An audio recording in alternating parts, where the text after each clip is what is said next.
generation, I'm talking Palestinians. When I say our colleges, I'm talking American colleges in reference to our program, is that I found that a lot of our community in this country were not understanding the challenges that our youth face in coming from camps and living in Jordan, Lebanon, and then, of course, as the challenges of our youth in Gaza.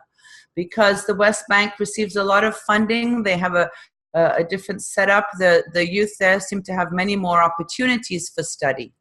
That's sort of answering one question. Another important question to answer, a lot of people ask me, well, why are you not sending money to educate our youth back in the region or back in the bled? It's because American colleges are offering very generous scholarships to our youth to come and study here. And I live here. So it just made sense to take advantage of the generosity of the American colleges and set up a program that prepared our youth in the region. After we vetted them well, we worked with partners that prepared them and matched them with the right school. And then when they got here, to care for them, because these youth do not have a support system in this country. You know, family, and you know how our society is, family is very, very important. So you're bringing over young people the age of 17, 18, 19, 20. They need help navigating, even American kids at that age need help navigating through college, let alone scholarships and cultural adjustment, etc. So that's why our program was set up. Okay, so I'm going to go on to our first slide. I want to show you a picture of a group of young men I've been working with for years from Lebanon. And here they are. Charming bunch, a lot of fun and jokesters, every one of them. One of them is a Leo Scholar. These are the youth, we class them with two divisions. Leo Scholars are the ones that we work with early, prep them with SAT, TOEFL, etc., college selection, and then get them scholarships. And then the service recipients are either our older youth who've gone on to graduate school. This generation needs at least 2 degrees to compete in the future. So the majority of the youth I've worked with have stayed on and gone on to graduate school.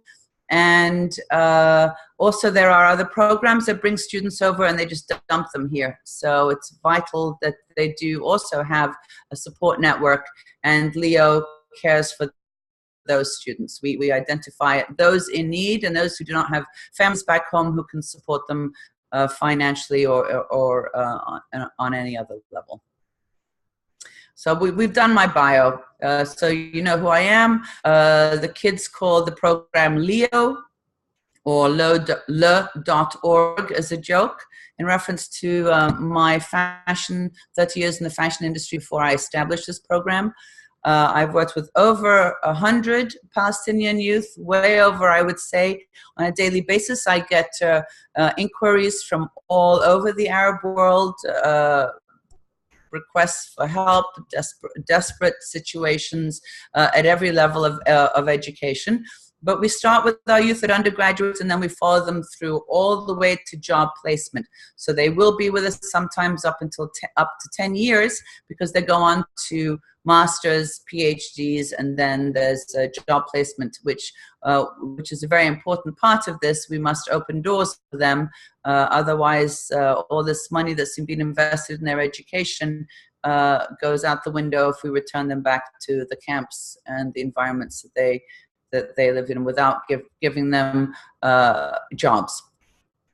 Okay, so we'll have a break after I review the challenges, and then we'll go on and talk about stakeholders and understanding the opportunities there are all over the world for scholarships and how to best prep the youth to attain this information. So ultimately, I'd like you to leave this webinar thinking about ways that you too can participate in supporting youth with their educational needs, whether it's identifying a student and paying directly to their school for them to study back home, whether you fundraise as a community and donate money to organizations in the region who are helping students get into colleges there, whether you support programs like ours. It's vital that we engage because our youth are in desperate need of support so that they can continue their education.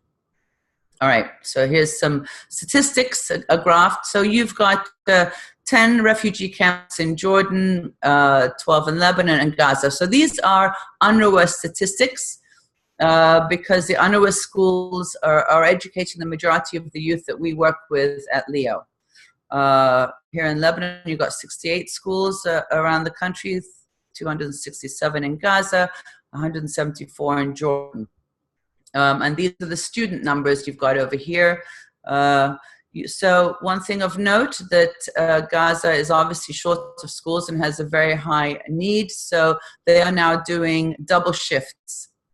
So the students, there'll be one group of students studying in the morning and another group in the afternoon. So students are not getting a full day's worth of education. And this is up to secondary school. Also, there are anywhere from 50 to 70 students per classroom. There's a high dropout rate before high school. And then in Lebanon, I know that there are 1,000 youth graduate from the UNRWA schools and are ready to go to university, and perhaps maybe 20% get an opportunity, get funding to attend university. Here you'll see the costs of universities in the region by American standards. These are very good. This is public universities. So they range between, 1,000 to 3,000 depending on the area, and that's annually, but that does not include books. It does not include transportation. Here I am with one of my students. So what we like to do is meet the families as part of our vetting system. Get an idea of really where our youth are living, what their environments are like, and what their opportunities are. So here I am visiting Borja Barajni in Lebanon with one of our students, and that is his home to the right. Here is a classroom, an UNRWA classroom. It's not showing that many students, believe me. This is unusual. But anyway, you'll see that no computers on the desks, and we're still using chalk and blackboards, as in my childhood over there. Okay. Reasons and challenges for study abroad. Okay. So there's very limited funding in the host countries and Gaza for the students to be able to attend the schools even in those countries. In Lebanon, Jordan, and Gaza. So the most families I work with do not have bank accounts. Maybe the father will have a salary of between $10,000 to $15,000, $18,000 a year. That salary is to support perhaps the older generation, the grandparents, 5, 6 children. So you can imagine even a few $1,000s for one student to study the college is unattainable. One of the challenges the youth in our region have is that there are no college prep advisors in the public schools in the region or UNRWA, and even the ones in the private schools have limited experience, certainly in working with the American schools. And the challenge with working with the American schools is that it's not one size fits all. The universities have different rules and regulations. They might be similar, but they might have different deadlines. The game is different. So one has to be updated every year. Maybe their focus might be, they might be looking for a different type of student, or as far as qualifying them, they may put more emphasis one year on essay writing versus community service achievements, etc. So it's very important that the youth are given this information. Another thing, as you probably know, the kids don't start to apply to college after they receive their Tawjihi results. These are exams done in high school at the end of 12th grade in the Arab world, and then depending on your grade, your father buys you a seat at university. So we often get requests from students who will contact us this time of year and say, please help us get into university or college in the fall. They also don't understand the difference between college and university because we only have universities basically in the region, so that there's terminology which isn't understood. Then there is SAT prep, which is still SATs, and TOEFL, which is English language. Testing is very important for the American universities. So we must prepare our youth at least in 10th grade to start to think if they want to study abroad, and certainly in America to start to prepare. Strengthening their essays, establishing a community service record. This is not as common in the Arab world, but it's a very important criteria for American schools. All right. So even if successful in attaining scholarships abroad, there is something that schools over here will admit. There is now what's appearing is a gap cost funding. So we just supported a young lady who tried for 2 years to come over here from Jordan. She had a scholarship to an excellent school, but she lacked money for an airline ticket and visa. So this is tragic. She's at a school that's costing $63,000 a year times 4, and she and her family did not have the funding to buy an airline ticket. So we've supplied her with that, and we brought her over to join our team. So these gap costs are very important, and they can be prohibitable for these youth to actually get to their campuses. And they will consist of the visa, the civis interview, which is the visa interview. That alone is like $350. Then you've got the passport at $200. You've got the airline ticket, always last minute because the visas are handed out last minute, so you can't buy a ticket in advance and save money. Then you've got bedroom setup, sheets, blankets, towels, warm clothing, and incidentals, and that can also run into the thousands. And then you'll need some pocket money to start and book money until you get a job on campus. Studying abroad, if you're going to study in some of the countries I'll point out later, you'll have to spend some time preparing for that and learning the foreign languages. And many of these countries will have you come for a year in advance to work on language before you enroll in the program. So more male students are studying abroad from our community than female. That's because of fathers not wanting them to leave. We generally end up with girls who are from a family of all girls. And this is why the girls will be encouraged to take opportunity. Otherwise, we find more male students are coming over to our program than women. What is the value of study abroad? Well, so historically, all societies have sent their brightest and their best to study in foreign lands. This has numerous benefits for future relationships with countries, trade, mutual understanding.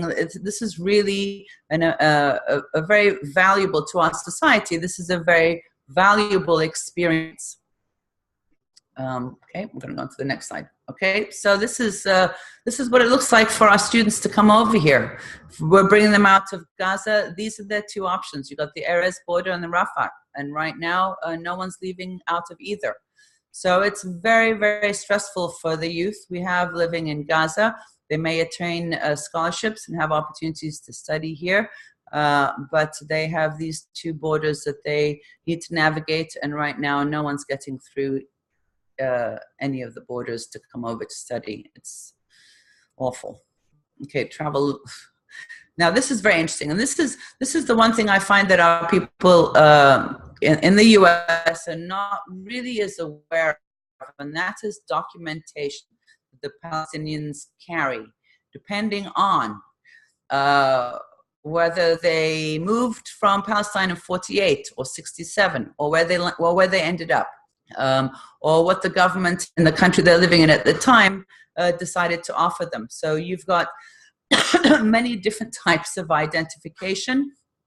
This can all be looked up. There's UNRWA has some very good information about it, but this is sort of a general, I gave you some notes here. to fly our youth from the region to bring them to the US to study is a nightmare. We actually have a graph that has, depending on what country the student is coming from and what identification that student carries and what passport that student carries, depends on whether we route them from one country through one particular airline to come here, or whether we take them to Gulf all the way around and they take 2 days to get here. But there are many countries that will not let them transit without a transit visa. A transit visa takes about 3 months to get, if you get it. So the travel is a big challenge for a program like ours. I already discussed the visas are usually issued last minute, so it's hard to make plans. And then I mentioned the students from Gaza. All right. I think this is about opportunities. So maybe, Rania, we stop now and see if there's any questions about the information I just shared at this point, because those were statistics, and now we're going to go into sort of more detailed information about education. Thank you, Deya, so far for everything you said. Rania, I can't hear you. I apologize. I said thank you so much for everything that you've said so far. Can you hear me now? Still, you sound like the bottom of a well. Oh. Well, it's time for questions now. So if anyone wants to ask any questions, I'm going to get better internet connection. So if anyone has any questions, please unmute yourself to ask your questions, or you can write them in the chat box.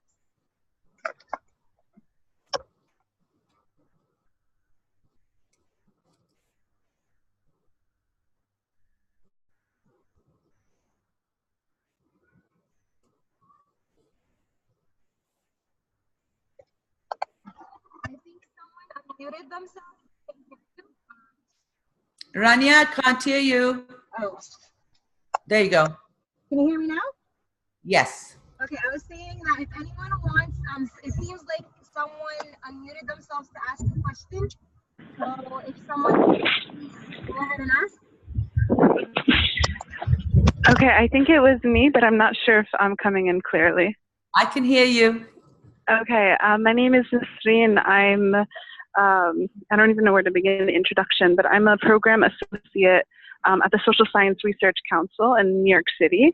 And this is sort of very much up our alley in terms of the work that we do on equitable access to education. And we have, 23 different fellowship programs. We have a 95-year history and legacy of doing exactly this type of work in different parts of the world.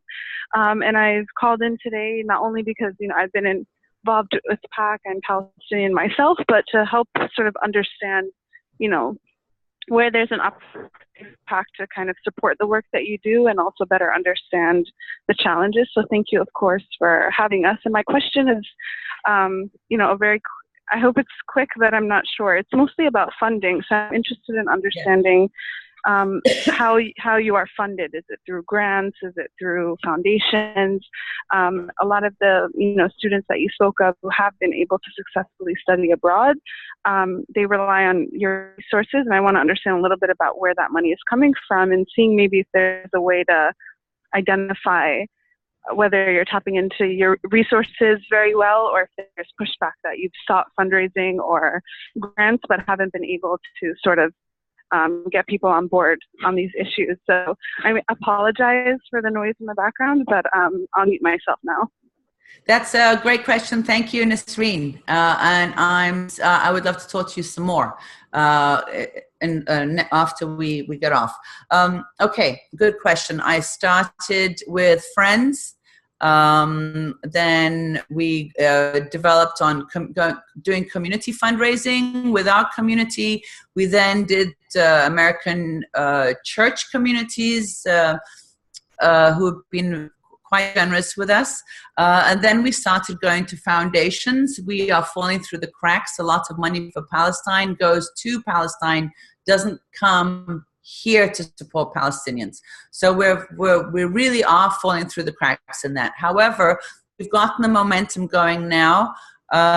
We do have more and more of our community who are offering us some funding, which is an honor. We just received one a check from an organization that I've been reaching out to for years. So obviously our reputation is building. The students are doing such a great job that people are now starting to trust us more and see the work. So the students are also just wonderful fundraisers themselves.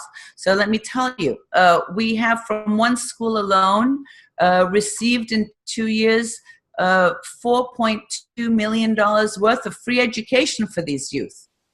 We have only one part-time paid employee. The rest of us are, and she's our accountant, our treasurer. Of course, we want to keep the IRS happy. And the rest of us are volunteers. So we're hoping to grow the program, but currently we've found that the foundations we've looked to and approached, basically we're falling through the cracks for them, because they'll send money over there. They're more likely to fund a workshop that we'll do in college prep in the region than support our students for study over here. And really, we have to come up with such little amount of money compared to the value of the scholarship. So our students are in schools that are costing between $54,000 and $75,000 a year. Everything is paid for. Health insurance included, even though Leo has a health insurance policy. None of us have dental, but our community in this country are stepping up, and some wonderful Palestinian dentists are taking care of the youth when it comes to that. So we also get an awful lot of in-kind. We have a donor who just sends computers whenever we ask for. We work with a partner who also replaces the computers that come from home. Often our students just have one in their home, and if you bring the student over here and they bring that one computer, their siblings don't have anything. So this partner replaces that computer in the household, or we buy the student a new computer. So it's really, I would say about a third is in kind. We have donors who pay books directly, send them to the students. We have host families who obviously pay for the students to get from their campuses to their homes for the holidays. We have host families who support them during internships in the summer.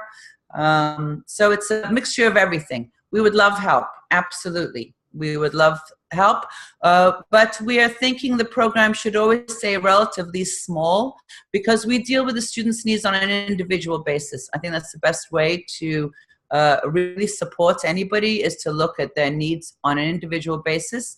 And so as not to stretch ourselves, we don't plan to take more than 5 to 7 students a year as our scholars, but those who are service recipients who we just answer questions to, help with all kinds of things here and there, we can have a higher capacity for those students, because they're not a financial burden to us, unlike the scholars. I hope that answered your question, Nasreen. Yeah, it did. Thank you very much. Can you hear me? Yes. Okay, so I want to ask another question. Can you speak a little bit more, and I know you began to touch a little bit on it, but I guess the different challenges that you see from people who come from different regions of Palestine. So like people who come from the West Bank as opposed to people who come from Gaza, and do you work with people that are in historic Palestine, which is known as Israel today? We don't, yeah, we would like to. We have no issue with that at all. After all, that's where my family are from, Nazareth. But we don't have partners there yet. That's something we would like to expand on. Anybody who can prove to us that they're Palestinians, are focused, they're good students, they're dedicated. We are an educational program. We cannot support them to get out of their misery, but we can support them to get a good education. So we really look for motivated youth. We're finding that our youth are very different from the different regions. That's very interesting. The characters are different. What I love about Leo is that they're all growing up together here in the US as Palestinians, and they're learning about each other's lives dispersed throughout the region, which they had no clue about, because their issues are more of survival in their own countries. So for a Lebanese Palestinian to speak with a Gazan Palestinian is really quite fascinating to watch. because they learn things about each other. They have obviously got many things in common, but their lives have also been very, very different. And this younger generation it seems to be less and less, the ones outside of the West Bank, less and less connected to our homeland, which is concerning. Their identity, they would rather assimilate where they are. I don't know, it's sort of hard to explain, but I do find a lot of our kids will not tell Americans that they are Palestinian. Let's just put it that way. We had one student graduate from school and he carried the Lebanese flag on his graduation day. Yes, of course he heard from me, but point is that there are identity issues that are very obvious amongst the youth we're working with. But nonetheless, the sense of team ethos that they're learning here and understanding about each other. We even had one student, we went to watch him lecture. I took another student, we were having lunch together, and he said to her, I looked you up, I think our families are from the same village, we could be related. I think that's fantastic.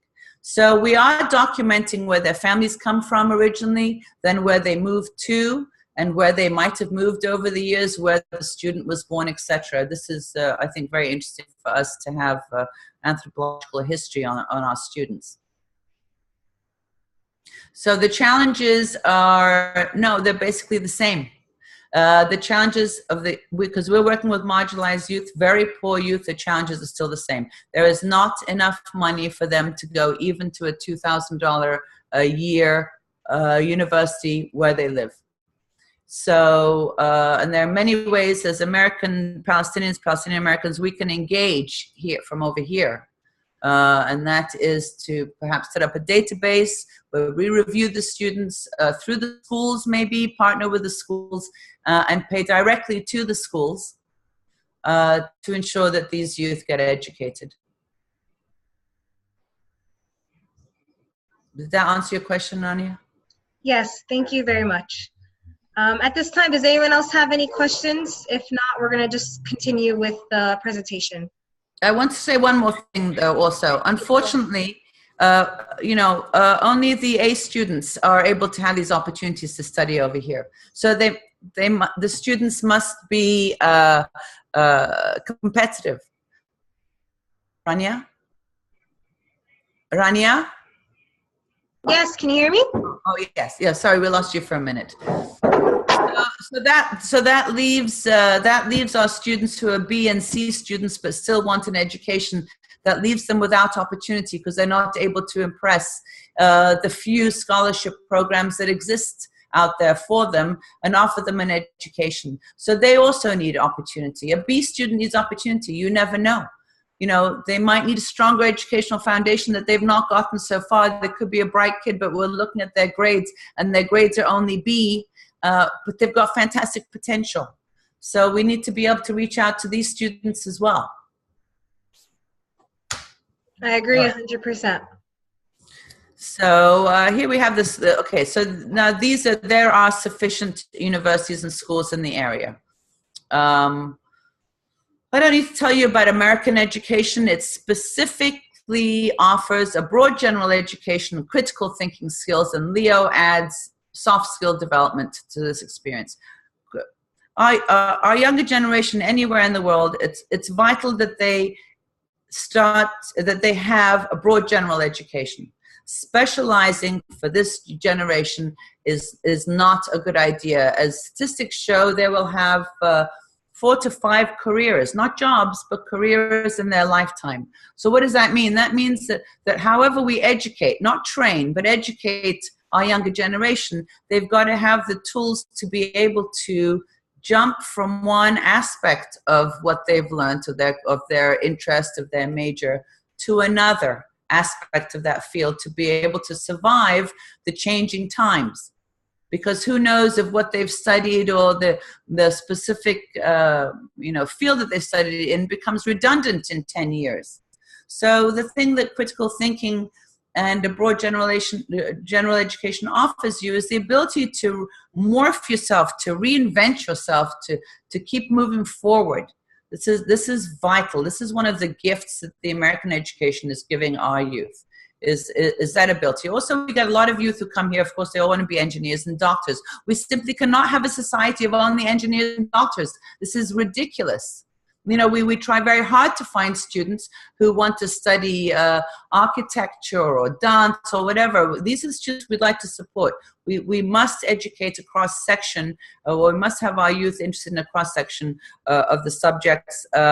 We do have students that come here and say, well, you know what, engineering was really never my passion. This was something my family told me to do, and we totally encourage them to follow their interest and their passion. And if they want to change their major, that is totally fine with us. In fact, we encourage it. All right, so we've gone over this. There's limited funding, and the top performers. Specialized universities also exist. That, you know, you've got religious universities, you've got military, engineering, etc. These are training environments. Leo is focused on educating the mind of our younger generation. We're not interested in training. We're not bringing them to the US to train them. See, there are many countries that offer our youth scholarships, but we don't have a database in any one place that our youth can utilize this information and do the research and apply. You know, the Gulf has many. Germany, there's a language issue there. Turkey, there's a language issue. US, so most of our youth are studying English or watching English TV. So this is how I would say about 70% of my students have learned English was through watching television. Pakistan, India, and Nepal, the classes, it's English school system, so that those studies are in English. Slovakia, Holland, Hong Kong, all very generous with scholarships, but our youth don't know how to find this information. It's spread around everywhere. It would be really wonderful if we could have this in one database accessible to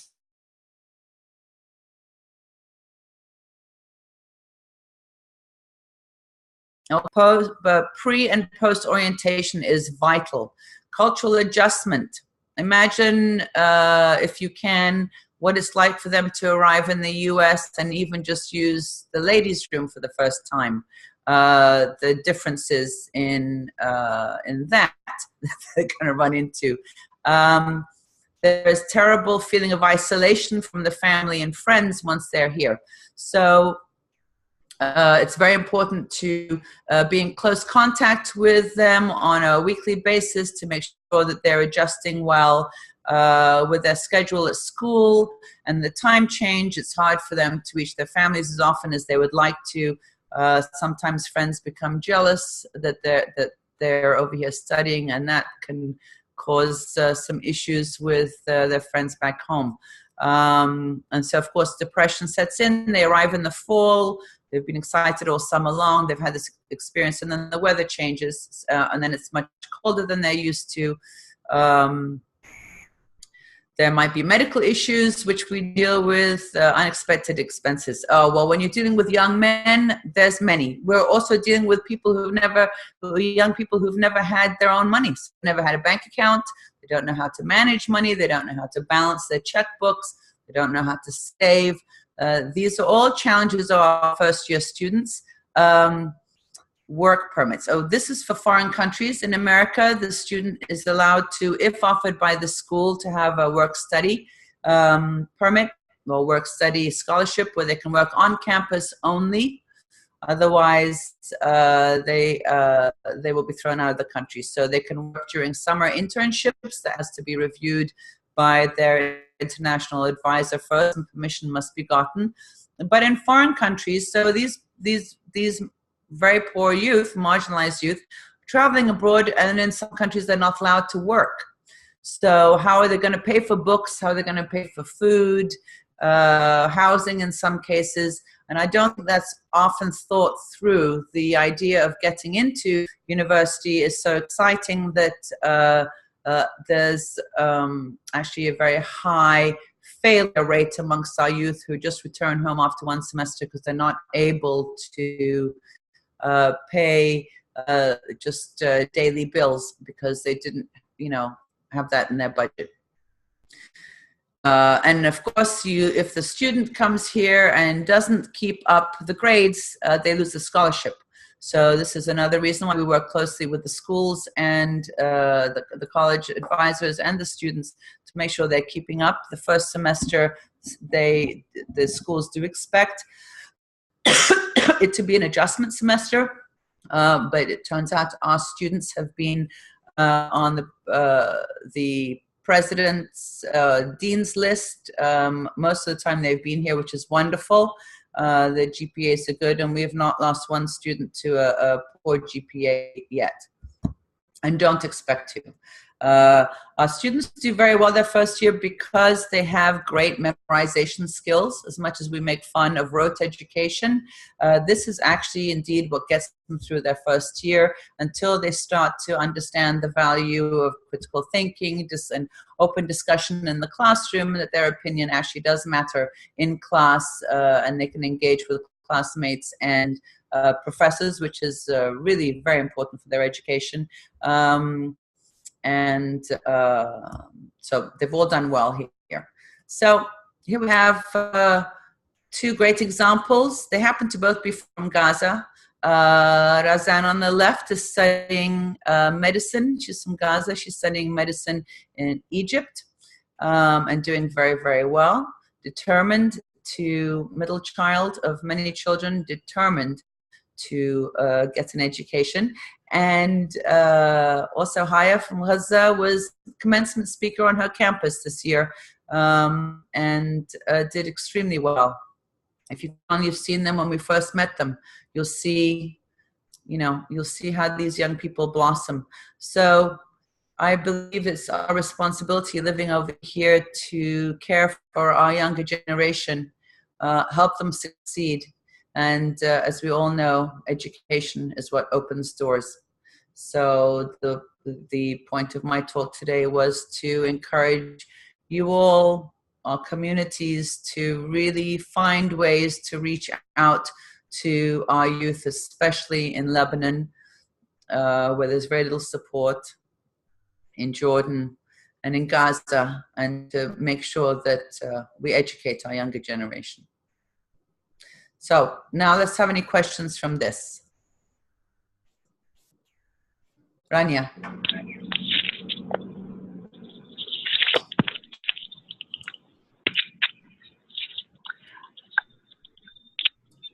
Rania? I forgot to unmute myself. I'm sorry about that. I was saying the number 862-823-1762. You're unmuted. Do you have a question?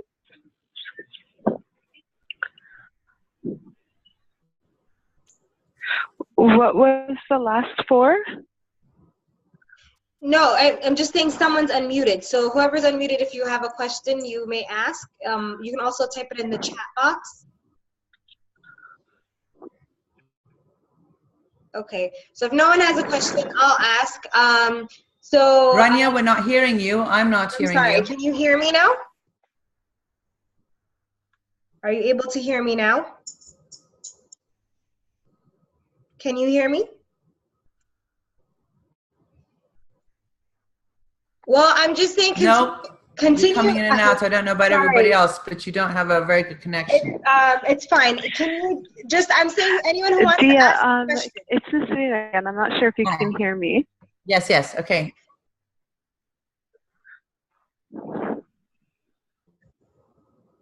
Nasreen?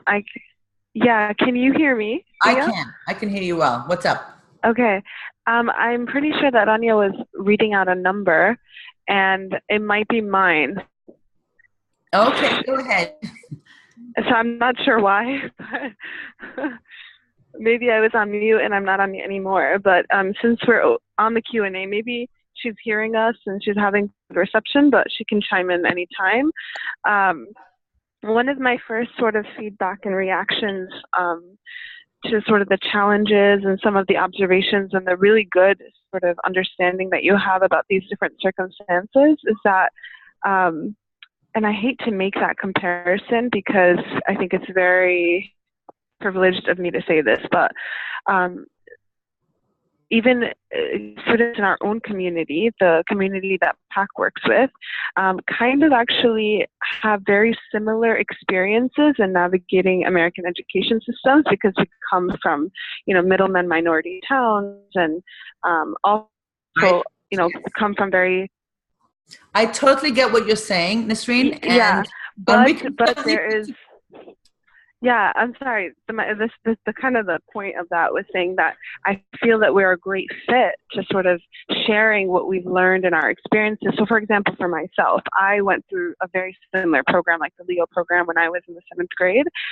There's a foundation in New Jersey called the Seeds Foundation that gave me an opportunity of a lifetime, and I went to one of the best college prep schools in the country. I was on a like a $250,000 scholarship, and that was for high school, and then the same thing for university. But let me ask you, was that a Palestinian funded organization? No, it was an American funded organization, and they're funded through different grants and prep schools, and they have a different fundraising structure. But what happened was that when this, I kind of had this opportunity, I had the same, not same, but very similar kind of issues of like, needing like a cultural adjustment, even things with like financial, because it's not enough to just get into the school and have the scholarship. You also need to understand that there are costs like living expenses, costs of transportation, costs, related to so many different things. And here, despite the fact that I had a similar experience, I had the resources and the support and the opportunity as a Palestinian American to kind of deal with that. And I can see how it would be almost, near to impossible for a lot of these students, especially coming from Gaza and Lebanon, to sort of rectify those situations without, without support. So the reason I'm sharing that, and I don't mean to sort of make such a privileged comparison, but because I feel that there's an opportunity for us to be involved in things like this, especially because there might be like very similar circumstances. But my kind of the way that I think about it now that I'm an adult and I'm sort of working through grant-based foundations is that it's really about having a very good structure. So we know what the issues are, we know what the challenges are, and we know what needs to be done in terms of having pre-post orientation, staying close, and not losing touch with students and finding opportunities for them to kind of learn how to balance money. So I think that's very encouraging that you guys are at that point. And I think the biggest challenge is obviously resources. So I'm wondering sort of if you understand or have an understanding of how much it costs per student a year to study in the United States, outside of the tuition. It's a very complicated question, Nasreen, because first we built a program on our grassroots experience with the kids, and also the students engage. This is their program. They've helped build this. We have developed all of our SOPs, our standard operating procedures, based on what the students felt they needed and wanted in a program. So this is a team effort. This is also a way for the students to give back, because our older students are mentors for the younger generation. So this is a team effort. So when one student needs money or needs something from us, they'll call and say, I need this, but I don't want it if it's taking something from somebody else. So they've all understood there's a difference between need and want. We'll say yes to almost as many things as we can. If we can't, we'll probably find a way. So let's look at it. It depends on the student. It depends on where they're coming from. If you're talking about just cost for the kid, I would say the first year on average, realistically, we should set aside $5,000 for that student for the first year. Now, all of our students get on-campus jobs. We insist on that with the schools, and all of the students quite happily, this is, in most cases, their first ever job. Of course, they don't want to jump into the dining commons as their first job, but they all do what needs to be done. And pretty quickly, by the second semester, they're working in a lab with a professor because they've achieved so much. So they then support themselves with books and pocket money from then on. Only when there are emergencies, such as 4 wisdom teeth at once or eight cavities. I mean, it's never just 1 or 2 with these students. It's always everything at once. This is the kind of financing or funding we have to come up with last minute, or a new computer. So really just getting them here is the major cost. There are a couple of students who've had some very expensive school books, and we've gotten donors to buy those books and send them directly by Amazon, but they teach each other as to how to shortcut. They lend each other books. We've got quite a system going. The older students do a webinar with the new ones when they get here and teach them the tricks of the trade as such. Very resourceful. So but I would say for the first year, 5,000, and then that's why I can't answer that question, Nasreen. It's not unprofessional of me. We do have a business plan, a model, but because we're not like other organizations, we're not filled with rules and regulations. We want to be flexible enough to address need. We don't address want, we address need, and there's a difference. So tough question, a very hard one. I get asked it all the time by money people who are, trying to figure out what the cost benefits are for them. But I will tell you, because we just have one part-time paid employee, and the universities are giving us all these scholarships for the youth to enjoy, collecting of $5,000 a year for a student who's at a school that costs $75,000, the numbers are still very, very good, no?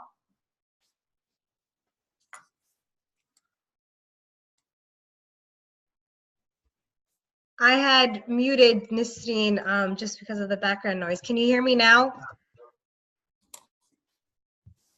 Can you hear me? No?